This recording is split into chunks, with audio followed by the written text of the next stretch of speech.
products were higher than those for Chinese or other Southeast Asian products. And again, the issues of origin became very important because the same article from China and the US attracted different rates of duty. Origin is also an important factor because duties are charged as a proportion of the value, as a percentage of the value of the goods. The value is also intrinsically linked to the origin of goods.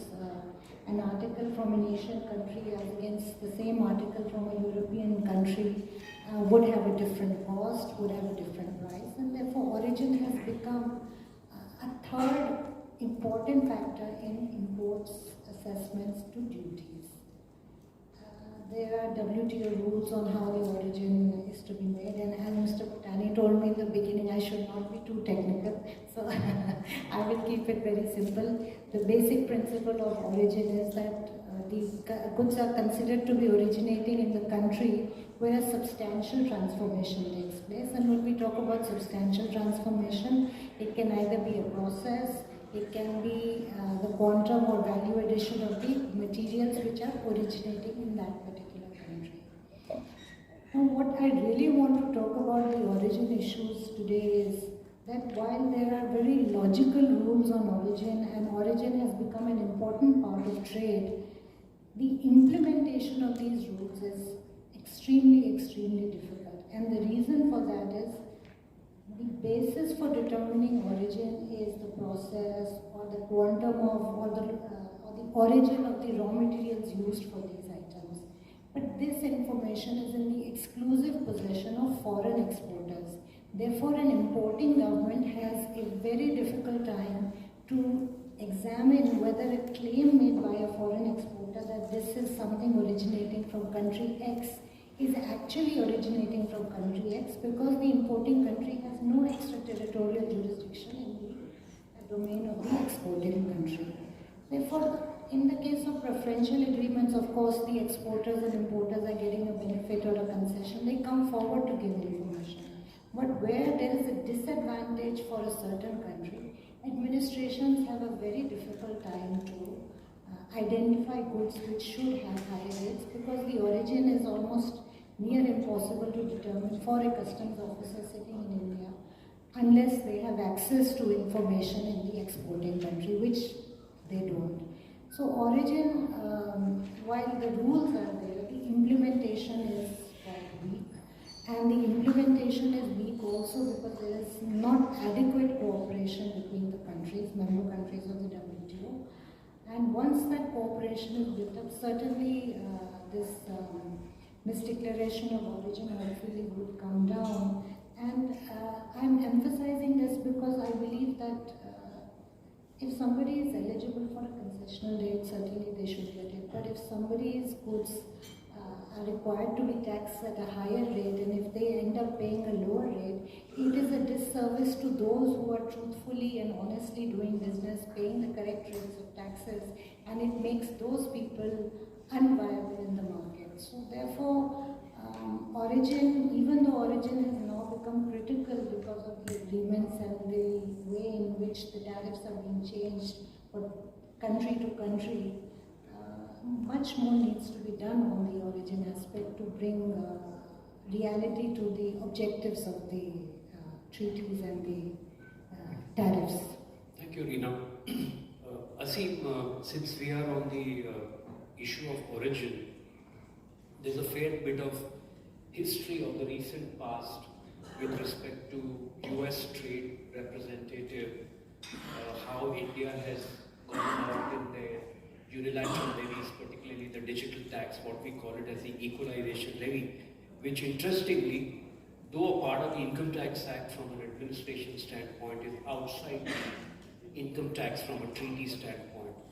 I just thought it would be useful for you to explain what has been, where are we on these developments, and what do you see as a future policy which is evolving at a multilateral level? Thank you Mukesh ji, and thank you to Lalit ji and Mr. Bora and the entire leadership. It's very overwhelming to be speaking at this forum, to be part of it for quite a while. Great initiative, Repat is also here. So straight away answering or trying to give a response to this, the blurring lines of trade and commerce, when you put in services with the preface of information technology, so what is good and what is services, and therefore the lines, as you say, on the taxes front are also, the scene is getting pushed from all sides, whether these levies are classically direct taxes or indirect taxes. So equalization, as you rightly said, is our version of digital service tax or DST, which India was first on the blocks post the recommendations done where to protect your own tax base.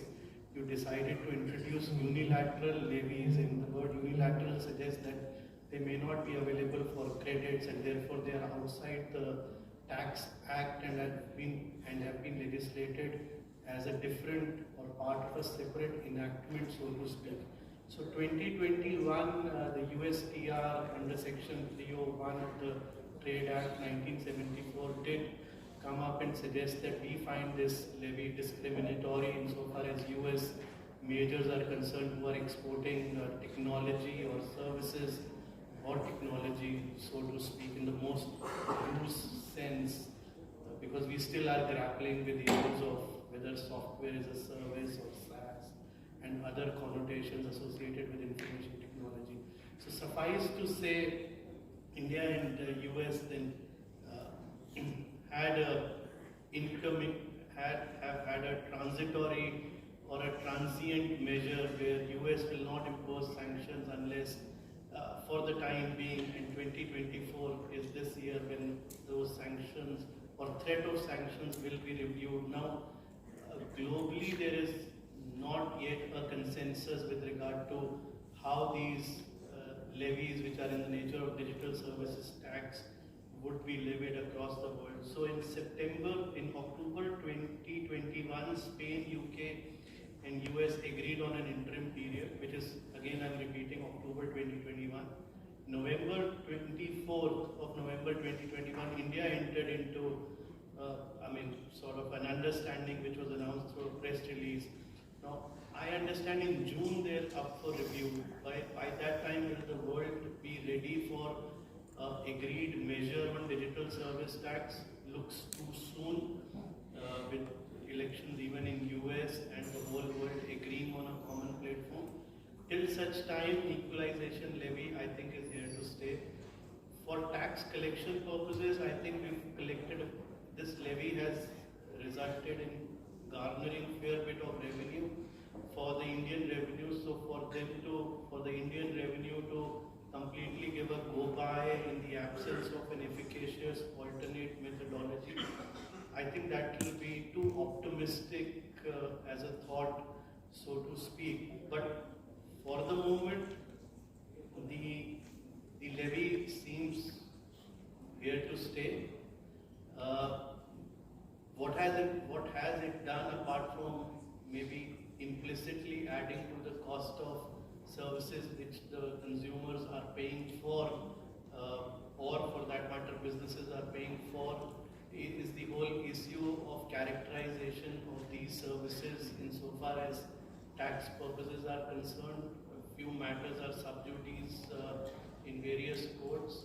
For the time being, I think the agreed measure which the courts have also adapted in terms of providing some interim measure, by no means these are conclusive judgments, is to suggest that, okay, part of your withholding tax you continue and you continue with your 2% of levy.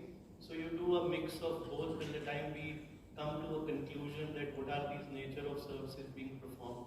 So there are reported judgments which I can speak in case of Amazon, Google, where they have agreed that, okay, till the time the tax department and the taxpayer, these global US majors, they do agree on the nature of levy for tax purposes, you continue your 2%, and in addition, instead of the 10% fee for included services, you do 8, so 2 plus 8 is 10, and these are interim measures to facilitate things like lower withholding, certificates to facilitate payouts from India. So summarize this, DST seems here to stay. Numbers of collection are on an increase. Taxpayer and the tax revenue will look up to global guidance in terms of their characterization as to how much and what should be the nature of these services. Matters will see finality towards the end of the year, and I should see finality by the end of the year or in foreseeable sooner than later period of time. Until such time, if the global policy mantra comes in terms of how this particular tax should be levied, in what form, whether to bring it in tax statute as Mukeshji said, or what should be the ways and means or the protocol of this, which is an agreed upon solution by the large economies of the world, including big market economies, which are huge consumer of such services. So till the time we have this, I think this is here to stay. Just to add one bit in terms of resolution, if I can speak now. Recording stopped. Good recording is also stopped. Recording in progress. In terms of resolution, I think Mukeshji, you've been pretty much one of those pioneers who looked at US mutual MAP programs. In 2003, US, we've had a circular in 2003 which does suggest, or not a circular, which was an instruction number 2, which came in April 2003, that if you invoke a MAP, which is an alternate dispute redressal for the purposes of taxation, and both the tax authorities of both the countries, competent authorities, do agree to figure out ways of eliminating economic or other forms of double taxation, there will be a suspension of tax collection if the MAP proceedings are underway. To which just a one pointer, and I can't get away with the temptation of citing judgments. In 2013, there's a very interesting judgment of Bombay High Court which said that what do you mean by admission of MAP proceedings? Does it, in the case of UPS, does it mean acknowledgement, or does it mean the competent authorities admitting? So the High Court said that, well, if the MAP application has been acknowledged, that is good for the purpose of admission in terms of Article 27 of Indo-US Tax Treaty, which talks of assistance in collection, and MAP is a major sort of part of that Article 27, so to speak. So for US companies or US majors or US taxpayers, MAP continues to be an efficacious remedy, and the US case inventory on MAP has considerably reduced. If you look at the OECD statistics, of course, one of the larger share of pending MAPs is with India and with Canada. But suffice to say, the pace of MAP post the whole world realizing that it is an alternate efficacious form of dispute redressal is something where you should pin your hopes on. So I hope this helps in some thoughts. Thank you, Asim. Thank you for particularly pointing out the India-US suspension of tax demand arrangement in case a US investor decides to invoke the mutual agreement clause under the treaty. A benefit that India has given only to select nations. Besides US, we have UK, South Korea, I think one of the Scandinavian countries also has it. Thank you for that. Coming back, Badri, to you, we have seen a surge in the OIDR classification for GST, which is for import of specified services. And given the fact that India continues to be a large importer of US services, particularly digital services, what are your views on that? I don't know also the amendment that has been carried out in the recent budgets, whether that is simplifying the law or complicating the law. Thank you, Mukesh, and like I said, thank you for inviting me and Dr. Basin. It's always been a pleasure. You've been a supporter of me and our firm for a very long time. I think I'm just going to take away from what Asim is saying. I've always been soft-spoken, so it's always been my issue. So I think I'll take away from what Asim and Mr. Bhutani has been kind of alluding to. And I think I'll try to be a little bit practical, because I think all of you are lawyers and you want to know from a legal perspective, not from a very technical tax perspective, what it means and what is it. So what is really happening is that we are consuming services, digital services from the US directly in our homes or in our businesses, without the US service provider having an establishment in India. So the real thing is that we're able to now consume digital services without actually having to have an intermediary in India to facilitate, either in terms of people or in terms of place. And that's a big problem from tax, because we've always had a notion that for services to be performed in a particular place, you need men and material for the purpose of being able to perform. So that's a real thing where, and Mr. Bhutani has been a master at establishing things like permanent establishment and so on and so forth, and kind of arguing so many matters and really laying the law on that.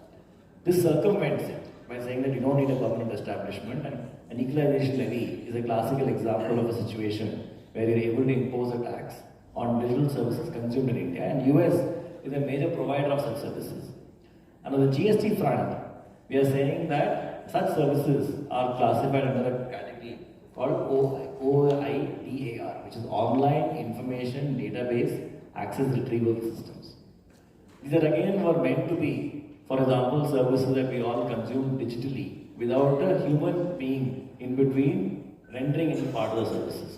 So classical examples are Manupatra. So Manupatra you are able to open, and without having to have a person in between, you are able to retrieve the data from that, and you are able to pay a fee for it. So that is the real notion of what it was supposed to be. But like in all good things in tax, they expand one small thing into a very large thing.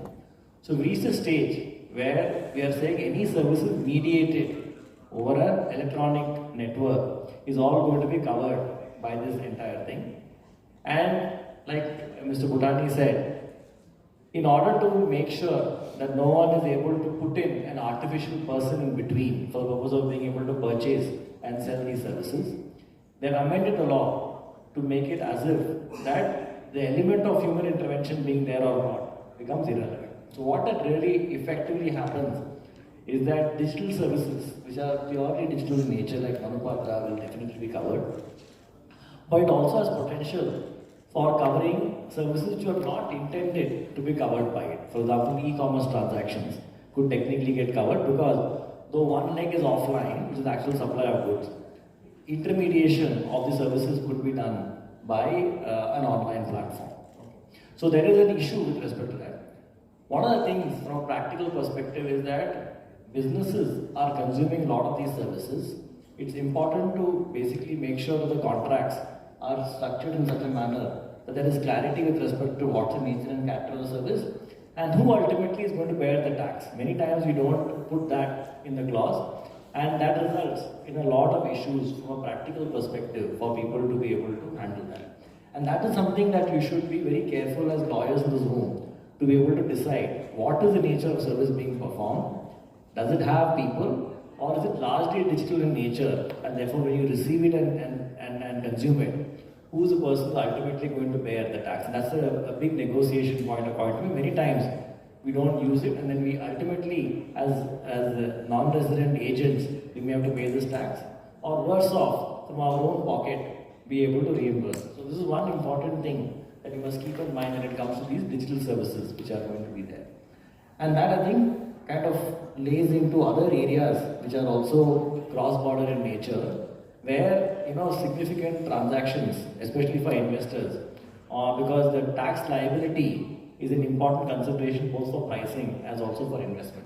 So this is in brief what I have to say about OIDAR and its impact.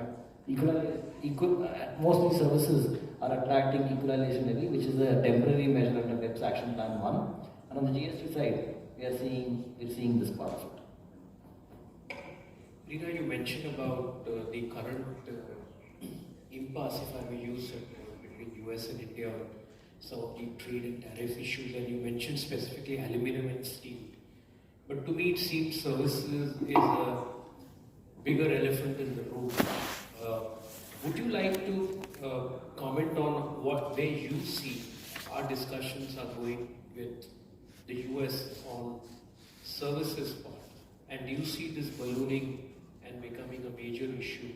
Because I know that some of these tariffs were part of the Trump administration, and the Biden administration did not remove it away, but continued with it. So the problem did get accentuated, but it is still there. Do you crystal ball gaze what's likely to happen in the future with the change in the, change or no change in the administration, and how US would look at it? Because businesses purely view the current scenario as an impediment for trade in services. Well, as far as services are concerned, the trade between US and India is really ballooning, and it's doing very well, especially in areas of technology, both on goods and services front. I think trade has blossomed quite a bit. But coming back to goods, in 2018, as I mentioned earlier, during the Trump regime, heavy duties were put on aluminium and steel, and retaliatory duties were put on India by India on 28 items. Further, India was also removed as a beneficiary of the general system of preferences. Now, with the change of regime in the United States, some of those things have changed, some of the benefits have been restored, but not everything is back to what it was earlier. So even today, although when we hear and read about the talks, we hear that India has promised to restore some of the exemptions. The US has said that in the course of discussion that GSP benefits will be restored. But despite Biden almost coming to the end of his term, it has not really happened, and there is still these changes which were put into force at the Trump regime are still very much there. So I think the trade aspect on items like steel, aluminium is really problematic, because not only there are higher duties on these items, there are also anti-dumping duties over and above which are there on these items for most part of the world. So there are certain industries which are always facing hindrances in terms of tariffs, whether it is steel, aluminium, textiles, sometimes petrochemicals. These items, I mean, unfortunately, things have not gone back to normal. So you feel that they are impediment to trade? Yes, certainly they are an impediment to Indo-US trade, because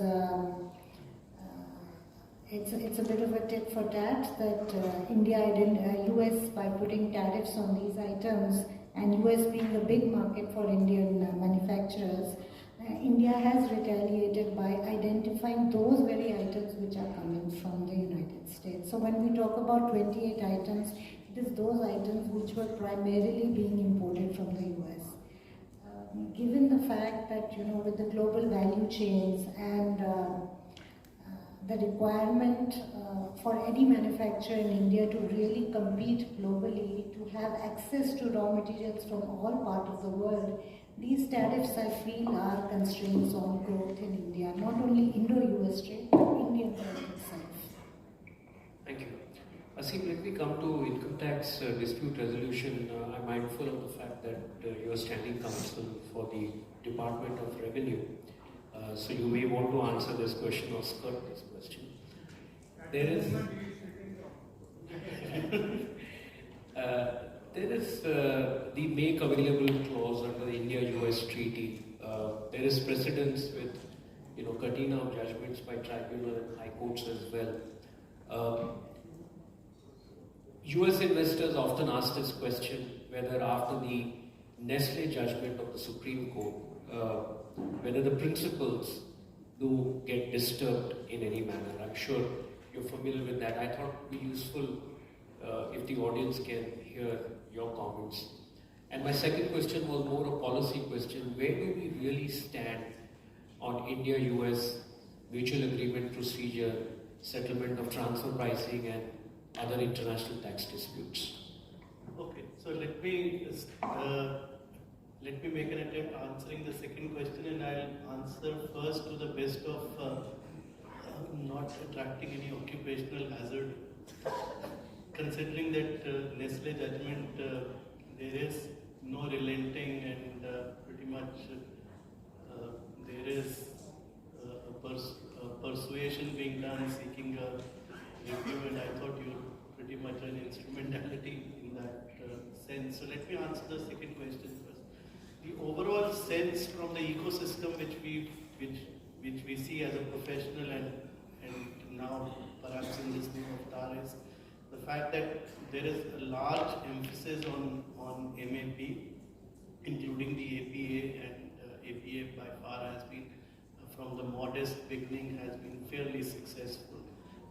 The reluctance of the very superior courts to revisit the matters where a final fact-finding has been done in a desired manner by the tribunal, even after the Supreme Court suggesting that on transfer pricing a question of law does merit, but the tendency of the high courts all across is not to indulge. The same thing which we heard in the inaugural session on the arbitration related matters, how much should be the court indulgence. So from a certainty point of view, if there is less indulgence by the superior courts, especially in second round of proceedings, that gives a lot of credence to the judgments pronounced by the tax tribunal, assuming that those judgments are fairly reasoned and the judgments do suggest the fact that a good cognizance of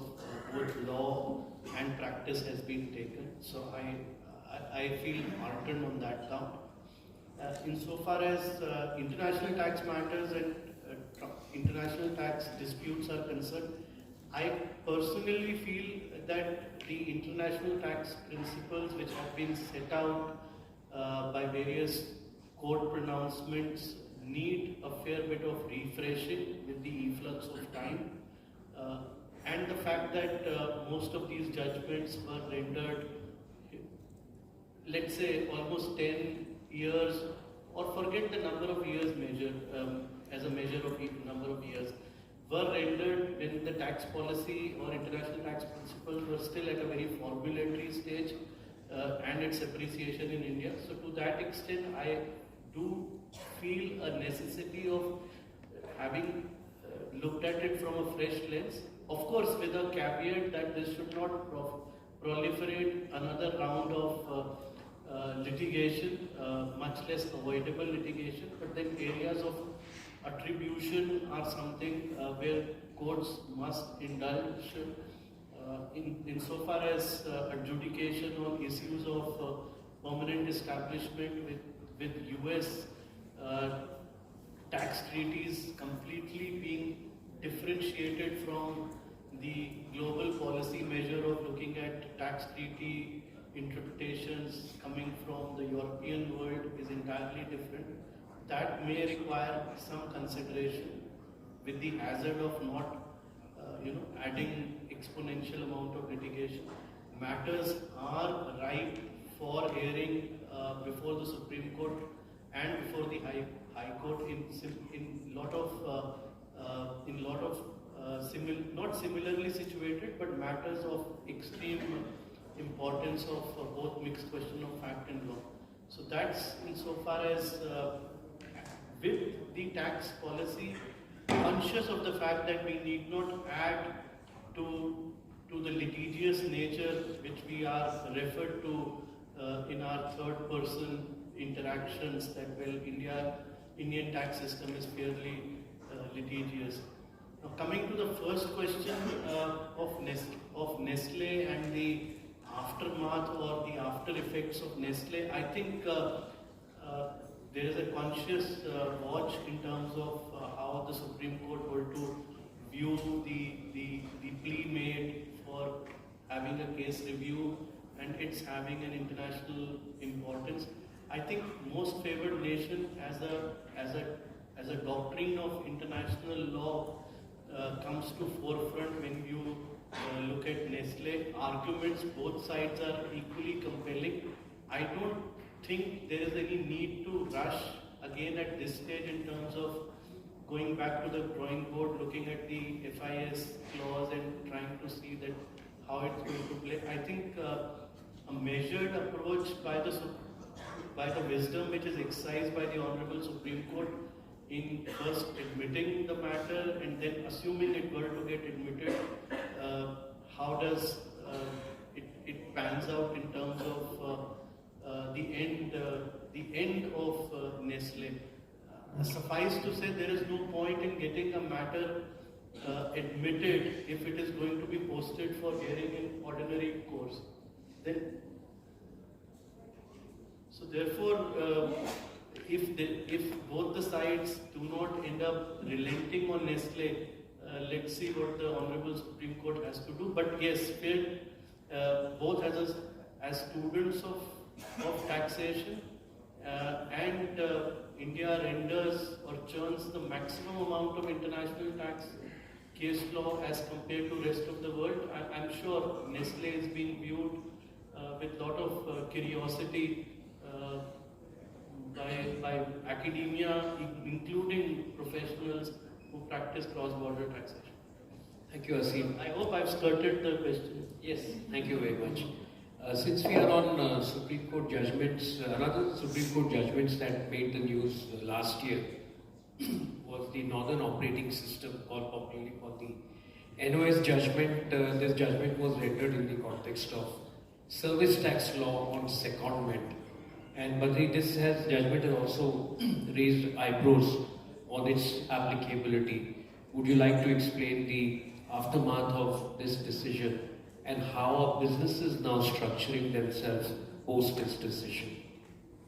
Okay, again, very, very important decision and a practical issue decision. And again, there is a divergence in how this decision is perceived by the Income Tax Department and the Indirect Tax Department. So just to give you a sense of what has happened, the judgment is really on secondment of professionals from the head office to the subsidiary, mostly in India. And the issue is whether this is the nature of a salary paid to an employee in the Indian context, or is it a supply of manpower services from the foreign holding company to India. So if it's a supply of manpower services, it is not a supply of employees and therefore liable to be taxed under service tax, GST and so on and so forth. Similarly, if it is in the context as a salary for paid to a person who is employed by you, even though it is temporarily, then GST, service tax and other implications are not there. Same is the issue with respect to income tax as to what is the nature of the supply which is there. Supreme Court Justice Bhatt passed an order in the case of Northern Operating System, basically holding that secondees, who are really employees in our view, coming from outside India, say the US, to India, will be nature of manpower supply services, and therefore GST, service tax is attracted on it. And therefore, Northern Operating System was asked to pay a service tax on reverse charge basis, that is, the recipient of the service in India was required to pay tax on reverse charge basis. This is a fairly controversial position because for years together, there has been a position taken by the department some of the times and by the assessees most of the time, saying that secondment is really an employment and it is not in the nature of supply of any services. I'm sure many of your companies, especially which are multinationals, have the issue of secondment and it's going to be there for a long period of time. The origin of this, of course, the NOA judgment is a judgment passed by Justice Bhatt in Centrica in the Delhi High Court, where he took a position in income tax that secondment, especially in the context in which it was presented, is really not the nature of an employment service. Okay? And that was the origin for us to be able to do that. Subsequently, of course, the tribunals and other high courts have been skirting the issue by kind of differentiating Centrica and NOS and saying that in the context of income tax, you will continue to treat this as salary, and therefore that to that extent the problem has been reduced. But a fresh set of cases are now in the Supreme Court, and we expect NOS to be reviewed both in the context of income tax as also in the context of indirect tax. There are some fundamental issues with that. So one is whether we agree or disagree with the judgment of NOS. As I said, we accept the judgment of the Supreme Court not because it is correct, but because it is final. Okay? And that's a very important thing for us to keep in mind. And assuming NOS is the final decision at this point of time, the key thing is that whether it can be kept only to a limited context of a GST where you pay GST on a reverse charge basis and take credit of it, and therefore you skirt the issue completely. But by taking that position, you are directly contradicting your income tax position, where you're taking a position that is merely salary. That's one big issue which is there with respect to what companies are there. And second, the nature of secondees. Senior people, senior management who ultimately control the company, well, they should have a different characterization as opposed to people who are junior in nature, who are coming merely for implementation or really under the control of the company. So that's another issue which is likely to have a bearing with respect to that. From a practical perspective, for all of you, when you are crafting secondment agreements, you have to be extremely careful on this issue. Okay? So whether you are going to pay GST on a reverse charge basis, treat the entire thing as a manpower supply and be able to pay taxes accordingly, or you are going to take differing positions and your agreement should allow for different positions to be possible. Okay? In terms that primarily in employment services, but for the purpose of GST, we will be paying as a manpower supply services just to avoid litigation. So that's one area of complexity which is there. We don't have a clear answer with respect to that, except to say that the subsequent decision to Centrica and income tax are taking a more practical and I think correct view, distinguishing, while the judgments in GST is taking a closer view of NOS and trying to say that these are nature of manpower supply services, putting the characterization of service directly in conflict with both of these situations. But suffice to say, please tread the issue of secondment very, very carefully.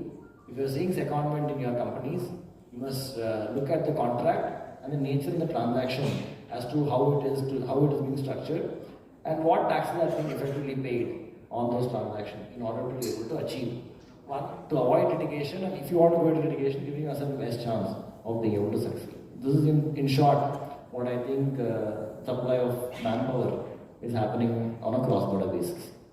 Thank you, Badri. Asim, would you like to just interject quickly post NOS decision of the Supreme Court, how the Bangalore tribunal has taken different view of Flipkart case in the context of income tax? Yeah, I thought Flipkart is one judgment which is not sure which tribunal or High Court. Flipkart has given a very reasoned order in terms of spelling out its reasoning in terms of taking a view, I won't say differentiating it, but yes, it's steered away in somehow demystifying or giving some clarity in terms of how NOS has to be read or understood. So I think Badri's point is absolutely right. I mean, the God and devil lies in details. Your contracts are thrown open for review before the courts much later in time, let's say 5, 4 or 3 years beyond, and at that point in time to be able to recapitulate what was the background, what got into it, and how do you give a fair justification to the court. I think that's a great challenge which always has in when matters are being adjudicated by the superior court. Thank you. So, yes, as Asim correctly pointed out, the question before the Supreme Court in the NOS judgment was whether secondment of expatriates to India would tantamount to manpower services under the Service Tax Act. And the question that the tribunal had in the Flipkart case in Bangalore was whether secondment would result in a service called fees for included services that the US company is making available to the Indian company under the India-US double tax treaty. So clearly subtle differences that the Supreme Court and the tribunal have interpreted differently. We are coming to the close of our session. I just thought I'll just do a quick rapid round with each of you, that given what we have debated in the context of India-US cross-border services, if you were supposed to paint a blueprint for how the administration should operate to make this process smoother for the investors, what would your views be? I know, Reena, you were very passionate in the morning when we were discussing about that. So we'll start with you first.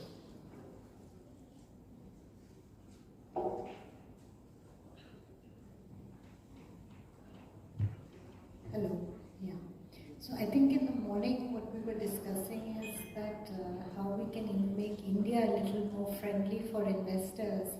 And it was in that context I was saying that while there is a tremendous amount of digitization both in the customs as well as the GST departments, but sometimes this digitization and faceless assessments means that there is a loss of interface between the assessee and the officers. And in the old times, one could always go to the range or the divisional office and get clarity on operational issues, on what is happening. But now sometimes even the forms themselves can be a little restrictive because there is only so much information which can be disclosed online. The system does not permit you to disclose additional information. It does not account for aberrations. And I think there is a flip side to the digitization which also needs to be looked at, that is facilitation, more interface, more clarity for procedural, practical issues. So that was on the GST front. On the trade front, I think trade these days is being done based on interests. It's not rule-based as it used to be maybe 10 or 15 years ago. Many times duties and tariffs are based on what the local industries are asking for. So trade is really not something lawyers can talk about. It's probably interest groups who should be talking about this. So that's your dream tax administration. Asim, what is your dream policy and administration given the challenges we discussed?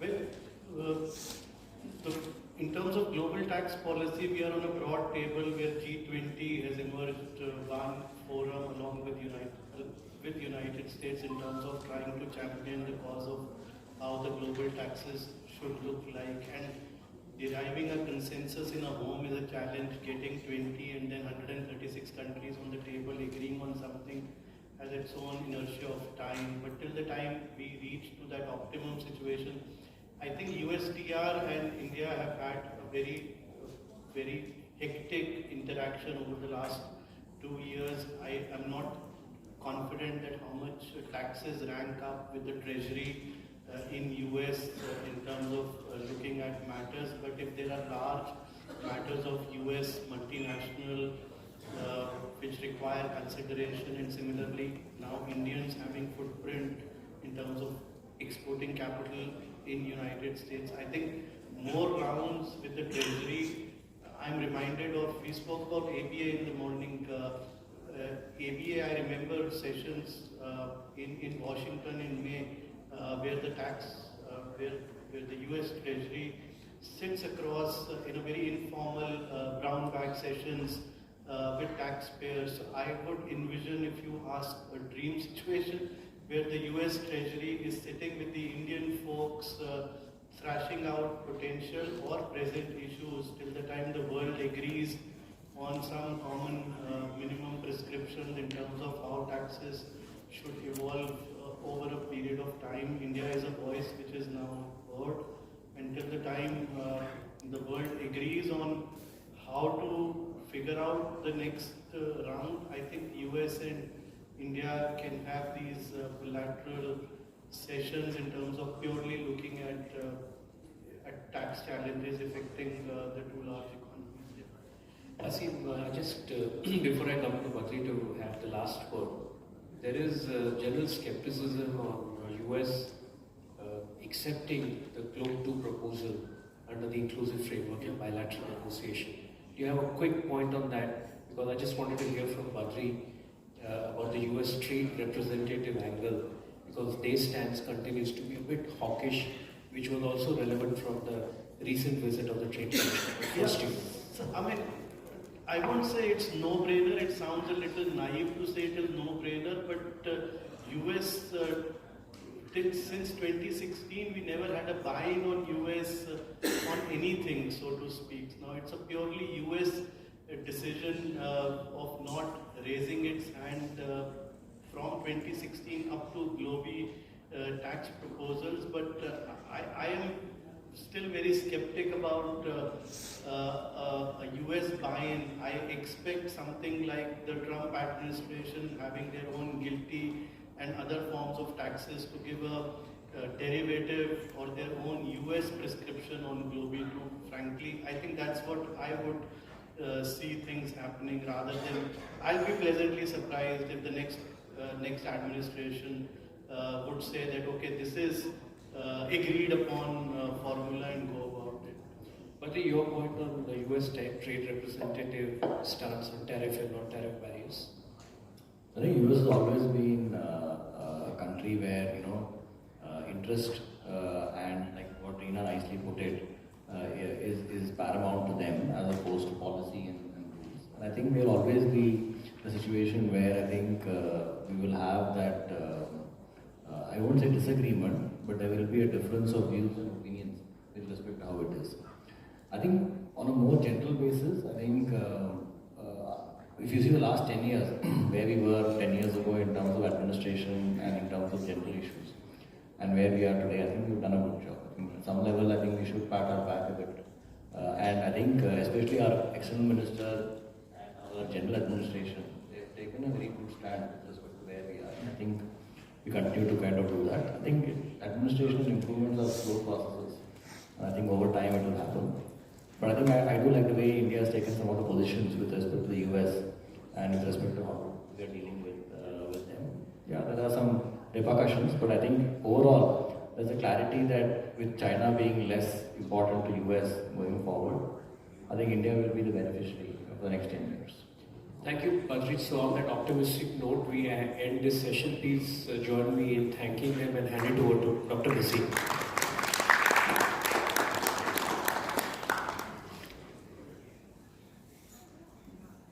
Before a meal, you have an appetizer.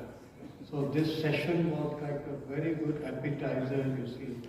Excellent presentation, excellent sharing of views. And I think I learned a lot. Because for me, legal profession is always learning process. So learn a lot from these very, very eminent experts. So again, a big hand for them, please. So friends, after this presentation of the mementos, there will be a lunch break. You have full 45 minutes. Chal ke?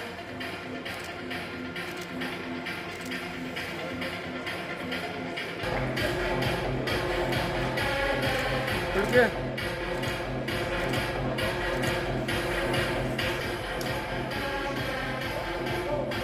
Yes, लिखिए ma'am.